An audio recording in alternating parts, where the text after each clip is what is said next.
Bien, mis queridos hermanos y amigos, sean todos bienvenidos a este nuevo video con el pastor Alfredo Gavari. Como cada semana, amén, ya saben que estamos indagando, escudriñando la palabra de Dios, porque es necesario siempre estudiar nuestra Biblia. Amén. Y como digo, y a veces me repito demasiado, amén, pero es necesario que el creyente se ponga delante de la palabra de Dios todos los días. Amén. Hay tres formas de ponernos delante de la palabra de Dios. Tres formas, tres maneras. Sería la lectura, la meditación y el estudio. ¿Ok? Lectura, meditación, estudio. Amén. La mayoría de creyentes, pues ya saben, hacemos cada día nuestra lectura cotidiana de la palabra de Dios. Es decir, que tenemos una especie como de calendario, ¿no? Donde cada día digamos así, ¿no? Nos toca, por decir así, ¿no? Entre comillas. Nos hemos puesto ese calendario bíblico en el cual nosotros hacemos la lectura bíblica del día. Puede ser un capítulo, o dos, o tres, o cinco, depende de el número de capítulos que uno ha decidido hacer para todo el año. ¿Ok? Bien, la lectura bíblica es necesaria. ¿Ok? Pero tampoco debe de convertirse en una carga para el creyente. Amén. Es preferible que lea menos, pero más regularmente. La lectura de la Biblia hay que hacerla en el tiempo, es decir, despacio, pero sin pausa. Amén. Tenemos mucho tiempo delante para leer la Biblia. Amén. La vamos a leer bastantes veces a lo largo de nuestra vida. Así que hay que tomárselo con calma. Amén. No se trata de hacer maratones bíblicos, que tampoco está mal. Yo también he hecho mis maratones bíblicos con mis compañeros de servicio, con los hermanos en la iglesia. Hemos hecho estos maratones. Por ejemplo, hemos propuesto de hacer la lectura de los salmos, los 150 salmos, y hacer, por ejemplo, hacerlo en 5 días o en una semana. En 5 días lo hemos hecho, los 150 salmos. ¿Ok? O leerte el Nuevo Testamento en 30 días, así. Bueno, son maratones que se pueden hacer. No está mal, pero la meta no es hacer esto, no es leer por leer. Por eso existen esas otras dos modalidades, que son la meditación y después el estudio. Entonces, es mejor leer poco, pero leer cotidianamente, o sea, regularmente. Amén. Leer poco, pero constante. Amén. Eso es más satisfactorio. Ok. La segunda modalidad es la meditación, es decir, que el creyente toma varios versos de la palabra de Dios o un solo verso de la palabra de Dios en el cual en ese día va a meditar. Y podemos volver durante el día varias veces a ese verso, ¿ok? Para poder orar con ese verso, ese versículo de la palabra de Dios, y meditar durante el día o durante la semana incluso, ¿ok? Eso es. Eso sería la meditación, meditar. ¿Okay? Que esperar que Dios hable a nuestros corazones, que haya algo de frescura que venga a nuestras vidas todos los días.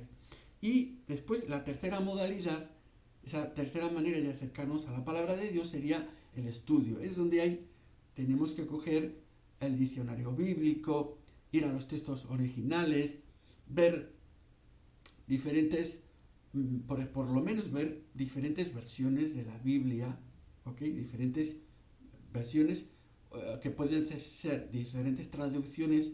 Si domina algún idioma, pues es bueno enriquecerse también. Amén. De esa manera. O si pueden ser diversas traducciones en la misma lengua, que sean en castellano o en la lengua que sea. Amén. Y el estudio sirve para ampliar nuestro conocimiento en el idioma original de la palabra de Dios y de esa manera comprender mucho mejor, más de cerca, la palabra de Dios, hacernos más familiares con la palabra de Dios. Amén. Bueno, hecha pues esta introducción, vamos a lo que nos compete. Amén. Y en el día de hoy vamos a meditar sobre un texto conocido, Mateo 5:3, que es la primera bienaventuranza. Creo que durante unas predicaciones, durante unos vídeos, vamos a estar hablando de las bienaventuranzas. En francés llamamos las beatitudes. ¿Ok? Listo. Estas bienaventuranzas, bueno, se encuentran en Mateo capítulo 5, lo podéis leer. Hay estas 8 bienaventuranzas, ¿ok? Y son muy hermosas, hay un estudio muy bonito para hacer, ¿ok? Hay también otro número de bienaventuranzas que se hallan en el Antiguo Testamento, más concretamente en el libro de los Salmos, también lo vamos a ver, ¿ok?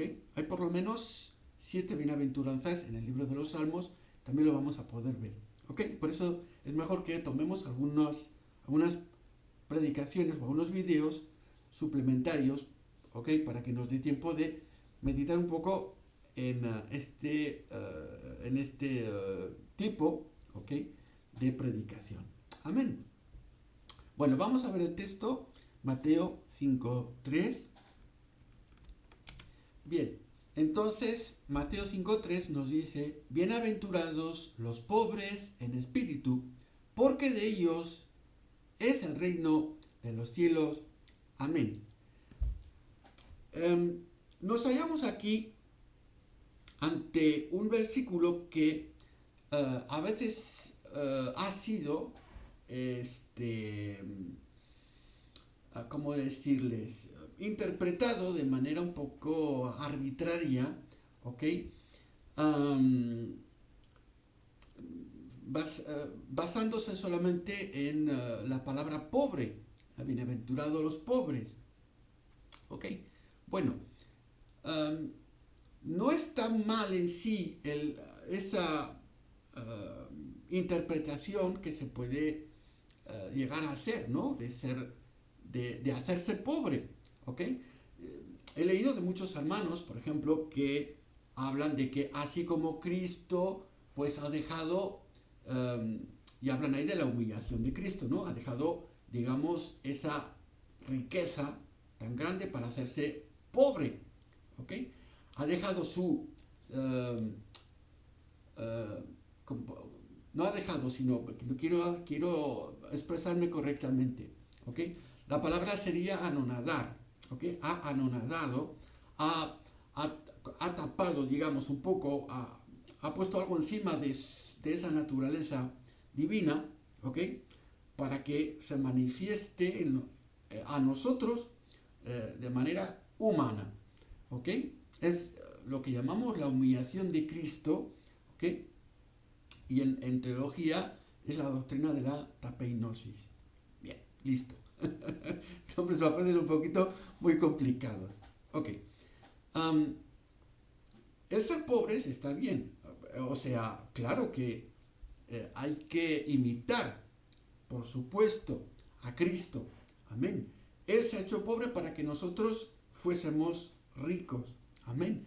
Y también nosotros, pues tenemos que humillarnos, ¿ok? Y en este sentido, hacernos pobres, ¿ok?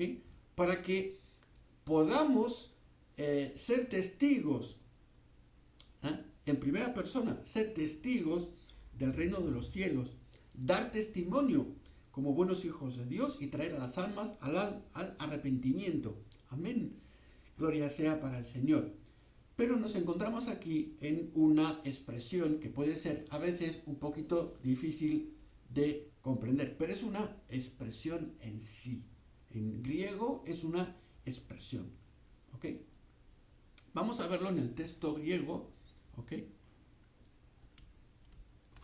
Bien, tenemos aquí entonces el Nuevo Testamento griego Netzle, aunque podríamos leerlo en el Textus Receptus, el texto recibido, ¿ok?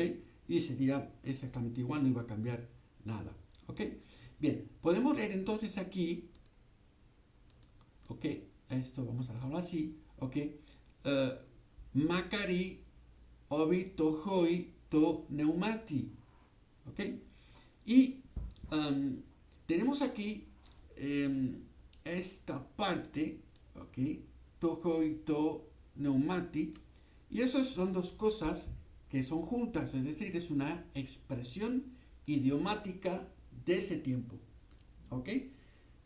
El texto griego que tenemos aquí, claro, no es el griego moderno, es un griego muy antiguo, ¿okay? Que se llama el griego koiní, ¿okay? Y que también tenía, como tienen todos los idiomas, sus expresiones idiomáticas, ¿ok? Listo. Bien, vamos entonces ahora a ver un poquito la etimología de estas palabras. Bien, entonces, aquí estamos, a ver, ¿qué es esto corriendo? Sí, listo, ok.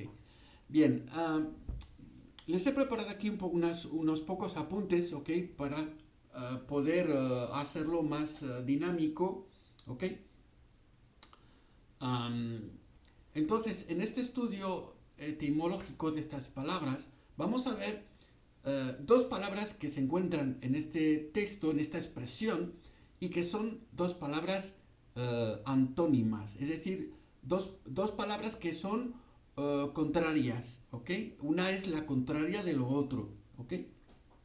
Bien, tenemos dos palabras que las hemos visto en el texto Mateo 5, verso 3. La primera la veíamos Macarios, ¿ok? Vamos, ¿dónde tengo el texto de...? Vamos a coger el texto griego otra vez. ¿Dónde estoy? Ok, bien, me voy a poner por acá, así, para no estorbar a la vista. Y el texto sería aquí, ¿ok? Mateo 5, 3. Ok, Macari.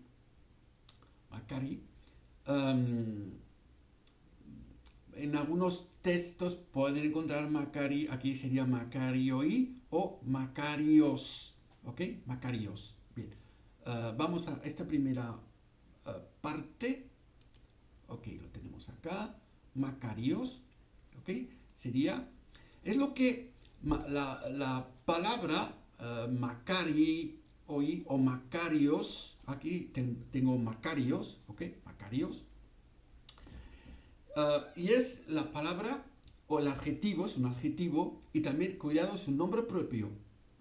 Es nombre propio de persona, pero también es adjetivo calificativo. ¿Ok? Listo. Macarios, que lo traducimos en castellano como bienaventurado. ¿Ok? Bienaventurado, lo tenemos acá. Aquí les he puesto algunas de las traducciones literales de esta palabra Macarios, ¿ok? Y por supuesto, como les digo, también es el nombre de una persona, es un nombre propio, Macarios. Entonces, vamos a encontrar aquí dos palabras que son antónimas, es decir, una que es contraria de la otra, ¿ok? La palabra Macarios, que significa una persona que es con suerte, una persona con fortuna, una persona que es feliz. O sea, la palabra Macarios, aplicada a un grupo de personas, serían gente que es feliz, son felices, ¿ok? O que son benditos. Aplicado a una sola persona, Macari sería bendito, ¿ok? Listo. Tenemos después la otra palabra, vamos a coger el texto de Mateo, ok. Bien, entonces, Macarios sería lo que está traducido aquí. A ver que no se me vaya esto. Sí, está bien. Macarios sería esta primera palabra acá, bienaventurados, felices, benditos, ¿ok? Se puede traducir de muchas formas, ¿vale? En la Reina Valera, bienaventurados, listo. Entonces, esta primera palabra y después la palabra pobre, ¿ok? Son dos antónimos. Y cuando los vemos acá, en este cuadro que les he puesto, ¿ok? Podemos ver el contraste de lo que hace Jesús al decir esto, ¿ok? Porque Jesús lo que hace ahí es querer chocar a la gente, es llamar la atención de la gente, ¿ok? Y fíjense, la otra palabra que sería tojos, ¿ok? Tojos, sería lo contrario, sería una persona sin suerte, sería una persona sin fortuna, sería una persona infeliz, ¿ok? Y bien, he dejado aquí un hueco, ¿listo? Porque parece fuerte, pero es así, ¿ok? Parece fuerte, pero es así. O sea, de una manera, en un sentido, ¿ok? No literalmente, pero en un sentido, podríamos decir que tojos, ¿ok? El antónimo, como antónimo, cuidado, como antónimo de bendito, pues aquí sería el que no está bendito, ¿ok? Entonces, lo vamos a poner solo entre comillas, ¿ok? Sería un maldito, perdón, vamos a escribirlo así, maldito, ¿vale? Una persona que está maldita, no que Dios la ha maldecido, no me interpreten mal, ¿vale? Es una persona que la sociedad, por lo que sea, ¿ok? La ha maltratado y la ha abandonado y la ha dejado de lado y la ha puesto en un círculo como que nadie quiere tocar a esa gente, ¿ok? Hay que interpretarlo de esta manera, ¿vale? De una manera correcta. Bien, pero si se fijan bien en estos dos cuadros, vemos bien este contraste de cómo Jesús los llama, por así decir, Macarios, por un lado, Macarios los tojos, Macarios los tojos. Esto es chocante. Entender esto o escuchar esto, las personas que han oído esto, ¿ok? Delante de los que han estado escuchando a Jesús y le han escuchado hablar esto, ¿ok? Han dicho Macarios, ¿ok? Yo solo hablo mezclado con palabras en español para que lo podamos entender mejor, ¿ok? Macarios los tojos, ¿ok? La gente ha hecho así, ¿ok? ¿Cómo puede ser eso? Con suerte los sin suerte, con fortuna los sin fortuna, felices los infelices, benditos los que están, por así decir, malditos. ¿Ok? Y ¡puf! Entonces ahora uno empieza a darle vueltas a la cabeza. ¿Realmente qué es lo que Jesús ha querido decir? ¿Qué es lo que Jesús ha querido transmitir? ¿Qué es esta expresión que encontramos en el Nuevo Testamento? Lo tenemos en el griego. Voy a echarme para un ladito otra vez. Ok. Aquí, Makari, tohoi, to neumati. Aquí dice esta expresión, tohoi, to neumati, que es esta expresión idiomática que nos interesa para sacarle un poco más de jugo. ¿Ah? Listo, vamos a retirar esto. Vale. Entonces, tenemos aquí un contraste de palabras, de significados, ¿ok? Que ponen de relieve varias cosas, ¿ok? Primero, que hay dos grupos de personas, que hay dos grupos de gente. Gente que a las cuales les ha ido la vida, les ha ido bien, gente a las cuales la vida les ha ido mal. El reino de Dios no se gana porque la vida te vaya bien. El reino de los cielos no se hereda, no tienes el reino de los cielos porque te vayan mal las cosas. ¿Ok? Uno puede pensar, como soy muy desgraciado en esta vida, seguramente en la vida venidera voy a ser una persona muy bendecida. Si no te arrepientes, ¿ok? Aquí serás una persona, ¿cómo se dice? Con poca suerte, porque aquí te ha ido mal en la vida por muchas malas decisiones, ¿ok? Que hayas tomado. Pero el hecho de que una persona sea infeliz aquí en la tierra no le abre las puertas automáticamente al reino de los cielos. La Biblia no enseña nada de eso en ninguna hoja. En el Nuevo Testamento no encontramos esa doctrina, no se halla, ¿ok? Igual algunas iglesias por ahí han enseñado eso, pero la Biblia no lo enseña, cuidado, ¿ok? Hace poco también dije en de otra predicación, em, era la predicación sobre Lázaro y el rico. El rico no fue al infierno por ser rico, ni el pobre fue al cielo por ser pobre, ¿ok? Nuestra condición aquí abajo no nos garantiza después la vida eterna. Lo que te garantiza la vida eterna es el arrepentimiento. Amén. Es que te apartes de tu vida de pecado. Es que confieses a Cristo como Señor y Salvador en tu vida. Eso te va a garantizar el reino de los cielos en tu vida. Amén. Pero el hecho de que seas pobre, sin suerte, sin fortuna, un infeliz, o que la gente te vea como un maldito, eso no te abre las puertas al cielo. ¿Listo? Amén. Entonces vamos a quitar falsas interpretaciones sobre este pasaje. Cristo aquí ha querido poner de relieve la diferencia tan grande, tan abismal que existe entre la vida con Dios y la vida sin Dios. La vida con Dios es cuando uno llega al arrepentimiento sincero, amén, abandona su vieja vida y se encamina en los caminos de Dios, amén. Esa va a ser la riqueza espiritual que vamos a heredar, amén. Jesús quiere pues hacer ese contraste de resultados que pueden ocurrir en la vida de cualquier persona, ¿ok? Y utiliza estas dos palabras que son antónimas, Macarios y Tojos, ¿ok? Macarios los tojos, con suerte los sin suerte, con fortuna los sin fortuna, ¿ok?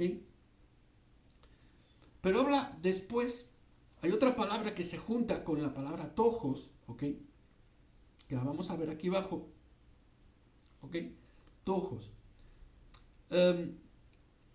La palabra tojos tiene un derivado, hay varios derivados, pero aquí he puesto solo estos dos, ¿ok? Tenemos este sustantivo que sería tosó, que significaría como abatido, tanto en el sentido físico como anímico, ¿eh? O sea que se puede interpretar esta palabra en el sentido real y también en el figurado.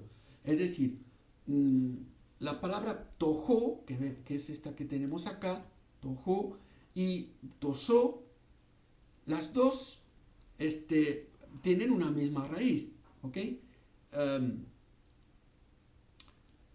Se solía llamar a una persona tojos o tojos cuando era una persona que mendigaba, ¿eh? Porque esta persona tenía que humillarse, tenía que bajarse, tenía que, por así decirse, abatirse, es decir, rebajarse, ¿ok?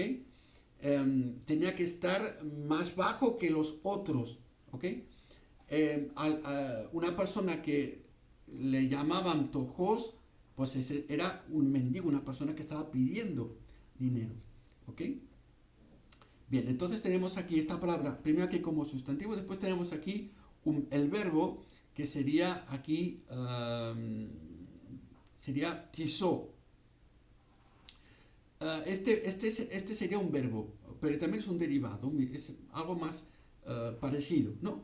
Ok, y este verbo, tisó, sería como asustar, amedrentar, agachar, hundir a alguien, asustar también, ¿no? Hacerle miedo también, ¿ok? Bien, entonces,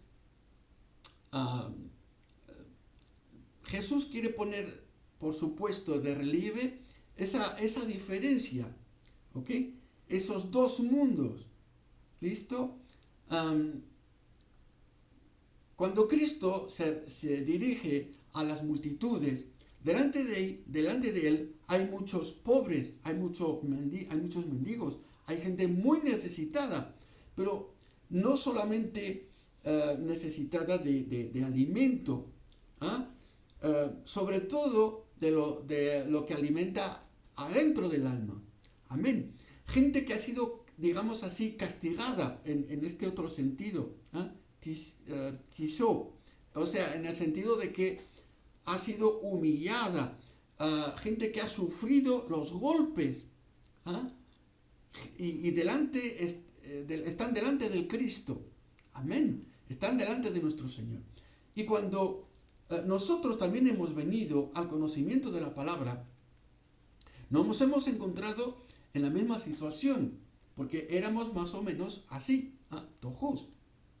Éramos el grupo de personas que eran los infelices, ¿ok? Porque la vida nos ha golpeado, nos ha humillado, nos ha abatido, nos ha dado de golpes, hemos sufrido las traiciones de los demás, hemos sufrido los sinsabores de la vida, las vueltas que da la vida, ¿ok? Cuánto dolor hemos acumulado en nuestro interior. Amén. Y a ese interior es al que también Jesús se ha referido con la expresión que sigue después, acá. Tohoi to neumati.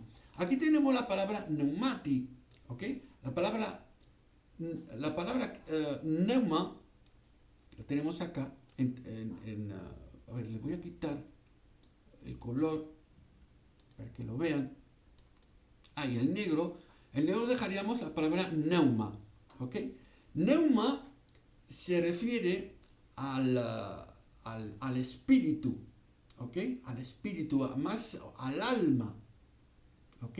La palabra neuma significa alma en griego, ¿ok? ¿Ok? Si bien en las traducciones que tenemos se ha traducido como espíritu, ¿ok? Que también se puede traducir como espíritu, no hay ningún problema, ¿ok? Esta palabra neuma, ya lo he explicado en otras ocasiones, que literalmente significa soplo, significa aire. Es una palabra que nos ha llegado al castellano. Por ejemplo, en el castellano tenemos la palabra neumático, ¿ok? Todo lo que es referente con esto neumático tiene que ver con aire, ¿ok? Por los neumáticos de un coche, que son las ruedas que están infladas con aire. ¿Listo? ¿Ok? Es así de sencillo. Nos han llegado muchas palabras del griego hasta el castellano, ¿ok? Y tenemos ahí la palabra neuma, que se puede traducir como espíritu y también como alma, ¿ok? Pero aquí, en este sentido figurativo, se refiere a la fuerza vital espiritual, es decir, al alma, el alma del hombre, el espíritu del hombre, ¿ok? Bien, entonces, la traducción que se ha hecho en castellano, pues, pobres en espíritu.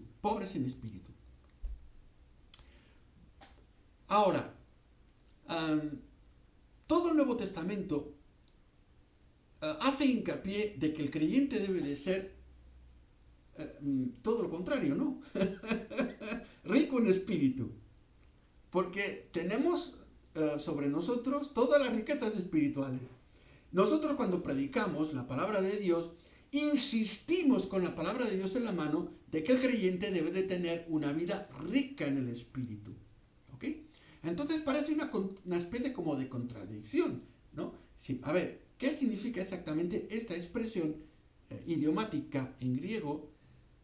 No puede significar literalmente que el Señor nos manda que seamos realmente pobres en espíritu, desvinculados de las riquezas espirituales, ¿ok?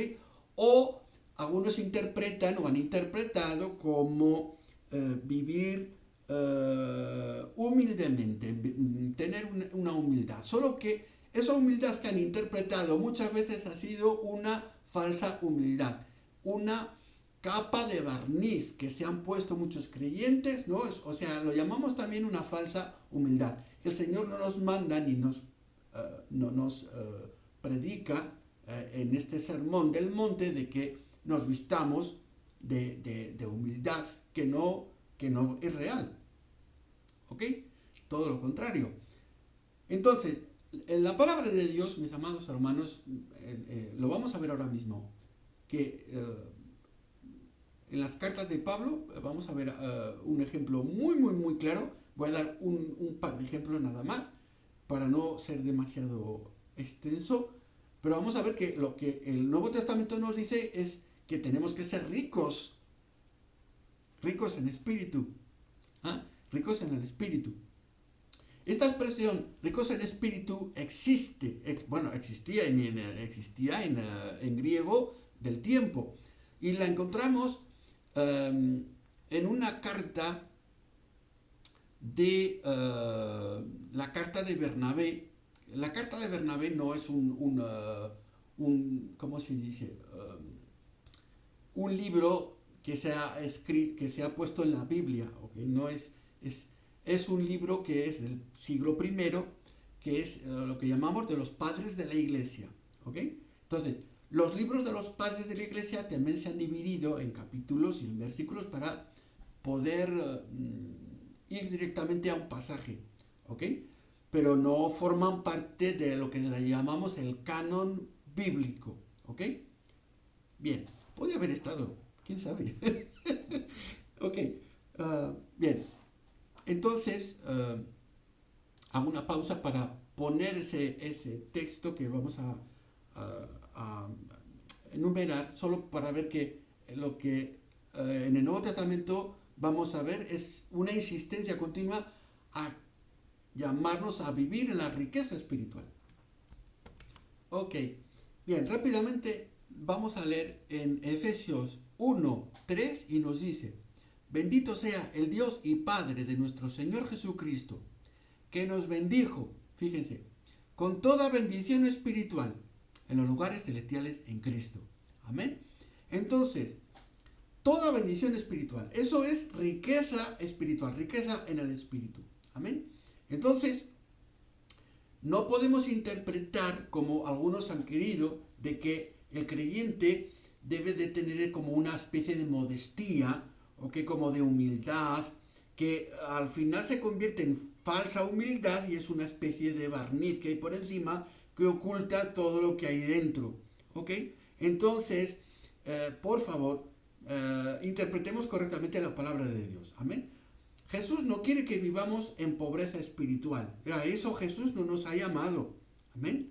Jesús, en todo el Nuevo Testamento, vamos a ver que la palabra de Dios nos anima a que seamos ricos en el espíritu. Amén. Vamos entonces a interpretar esta expresión en griego. Listos pues. Entonces vamos a volver a estas dos expresiones. ¿Ok? La primera, Mateo 5:3. La siguiente es de un escrito de uno de los padres de la iglesia, del hermano Bernabé, ¿ok? Siglo I. Y él anima a que seamos ricos en el espíritu, pero también es la enseñanza que él ha recibido de primera mano, ¿ok? De los apóstoles, ¿ok? Todo el Nuevo Testamento nos va a animar justamente a que seamos ricos en el espíritu, ¿ok? Aquí él emplea esta expresión plusios to neumati, plusios to neumati, ¿ok? Jesús emplea la expresión tohoi to neumati, listo, pobres en espíritu. Ahora, entonces, interpretemos correctamente esta expresión. ¿Qué significa? No es algo que se pueda hacer de manera literal, ¿ok? Como he explicado, ¿ok? Sino que hay que interpretarlo, hay que leer entre líneas, hay que parafrasear para poder entender correctamente la palabra de Dios. Amén. En muchas ocasiones nos vamos a ver frente a esta realidad, que hay partes en la palabra de Dios, en el Nuevo Testamento, que al pie de la letra no se puede interpretar o leer, sino que hay que parafrasear, hay que interpretar, hay que darle un sentido. ¿Ok? Listo. Las expresiones idiomáticas existen en todos los idiomas. ¿Ok? pero no son cosas literales. Por ejemplo, echar un ojo significa cuidar, pero no significa que te saques el ojo. ¿Listo? Ok. Hay expresiones idiomáticas en francés, en español, en todos los idiomas del mundo. Y en griego también había. Esta expresión idiomática significaba de que uno debe ser consciente de su estado espiritual. Porque solo cuando uno es consciente de su estado espiritual, de cómo se encuentra espiritualmente, y eso solo es posible cuando uno escucha la palabra de Dios, cuando uno se pone delante de la palabra de Dios, cuando uno está en la misma presencia de Dios, cuando uno ha recibido el toque del Espíritu Santo, entonces recién es consciente de cómo es su estado espiritual, de cómo está en el espíritu, ¿ok? Si tiene riquezas espirituales o pobrezas, ¿ah? Si tiene de Dios o no tiene de Dios. Hay quienes creen que tienen riquezas, pero están muertos espiritualmente. ¿Ah? Lo vamos a ver en la palabra de Dios. Bien, nos hallamos entonces en el libro de Apocalipsis, capítulo 3 y verso 17, y con este verso vamos a comprender realmente qué es esta expresión idiomática. Nos dice aquí, porque tú dices, yo soy rico y me he enriquecido, o sea, ha adquirido un capital espiritual, eso es lo que pensaba, y de ninguna cosa tengo necesidad, y no sabes que tú eres un desventurado. Desventurado es justamente la palabra que encontramos, ¿dónde estamos acá?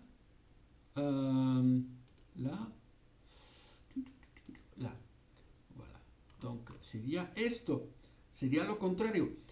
Esto sería bienaventurado y esto sería desventurado. Esto sería afortunado, ¿ok? Y esto sería lo contrario, como hemos dicho, sin fortuna, ¿ok? Vale, ahí tenemos estos dos antónimos, Macarios y Tojos. Listo, ¿ok? Y aquí en Apocalipsis, ¿ok? Esta iglesia piensa que es una iglesia rica, que tiene muchas riquezas espirituales, pero Jesús, ahí está, ¿ok? El mismo Espíritu del Señor hablando, dice, no sabes que tú eres un desventurado, ¿ah? Eres un pobre, ¿ah? En el espíritu, en las cosas espirituales, eres pobre. Pobre y eres un desventurado, miserable, pobre, ciego y desnudo. Eres todo eso. ¿Ok? Entonces, lo que Jesús quiere indicar con esta expresión idiomática, que la vamos a ver nuevamente. Listo, tenemos entonces el texto, Mateo 5.3. Bienaventurados los pobres en espíritu, porque Dios es el reino de los cielos. ¿Ah? Entonces, es la expresión pobres en espíritu, nos indica que la persona debe de ser consciente de su estado espiritual. Es decir, bienaventurados los que son conscientes de que espiritualmente son pobres, ¿eh? Que no tienen las riquezas espirituales, ¿ok? Como he dicho, algunas personas espiritualmente pueden creer que son ricos, pero ahí Cristo, como hemos dicho en Apocalipsis, les habla y les dice, te crees que eres rico, pero eres un desventurado, pobre, ciego, desnudo, eres todo eso, no tienes nada, ¿ok? La expresión idiomática que hemos visto, entonces, tohoi, to neuma, to neumati, significaba ser conscientes de esa pobreza espiritual. Amén. Y ahora viene entonces ya al fin esta reflexión para todos nosotros, para indicarnos, para llevarnos a la reflexión, amén, para hacer una parada, ¿ok?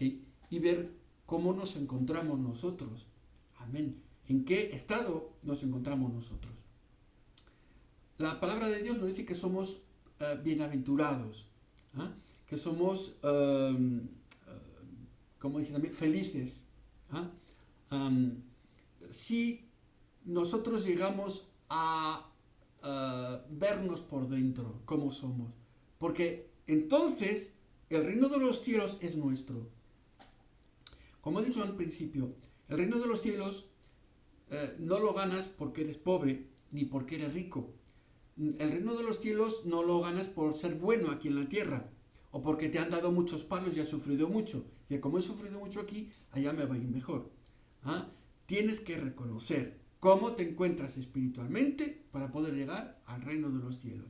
Así que mete tus ojos por dentro, amén, ven al conocimiento de la palabra y sobre todo haz un acto de contrición, de arrepentimiento con Dios para dejar tu vieja vida, amén. Es a lo cual nos lleva toda esta reflexión en el estudio que hemos hecho hoy. Espero que les haya servido, que les haya gustado, amén, y que les anime, amén, a indagar, a investigar la palabra de Dios más de cerca, amén. Que Dios me los bendiga, espero que no haya sido demasiado extenso todo esto, amén. Dios me los bendiga, nos vemos en un próximo video, amén.